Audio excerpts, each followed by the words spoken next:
बहिणीला सांगायचंय, जे आपल्याला शेततळ्याचं अनुदान मिळतं हे सुरूच पवार साहेबांच्या काळात झाले. पॉली हाऊसला अनुदान पवार साहेबांनी चालू केले. निर्यात शेतमालाची जी कांद्याची, द्राक्षाची, फळबागाची निर्यात होती, पवार साहेबांनी सुरू केलेले निर्यात धोरण. आपल्या ड्रीपला, इरिगेशनला अनुदान मिळतं ते पवार साहेबांनी सुरू केलेले. आपल्याला 4% जे पीक कर्ज मिळतं व्याज, आणि ते पवार साहेबांनी त्या काळात व्याजाचा दर कमी केलेला आहे. आपल्याला रेग्युलर कर्ज भरल्यावर बिनव्याजी कर्ज मिळतं, पीक कर्ज, ते पवार साहेबांनी सुरू केलेले आहे. या देशातली सर्वात मोठी कर्जमाफी 72,000 कोटीची पवार साहेबांनी केलेली आहे. पीक विमा पवार साहेबांनी सुरू केलेला आहे. किती गोष्टी सांगता येतील.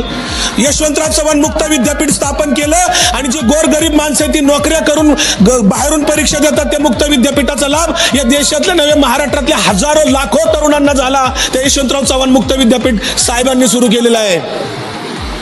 महिला आयोगाचं धोरण आणि महिला आयोग महिलांना राज्य स्थानिक स्वराज्य संस्थांच्या मध्ये आरक्षण देऊन महिलांना स्त्री पुरुष समानतेचा दर्जा पवार साहेबांनी दिलेला आहे. या रुपाली चाकणकर आता रील स्टार बनून महिला आयोगावर अध्यक्ष होतात आणि सुप्रियाताईंच्यावर टीका करतात. त्या रुपाली चाकणकरांना माझा जाहीर सवाल आहे, तुमचं जे अध्यक्षपद आहे ना, ते महिला आयोग पवार साहेबांनी निर्माण केलेल्याची जरा जाण ठेवा, थोडी तरी लाज बाळगा.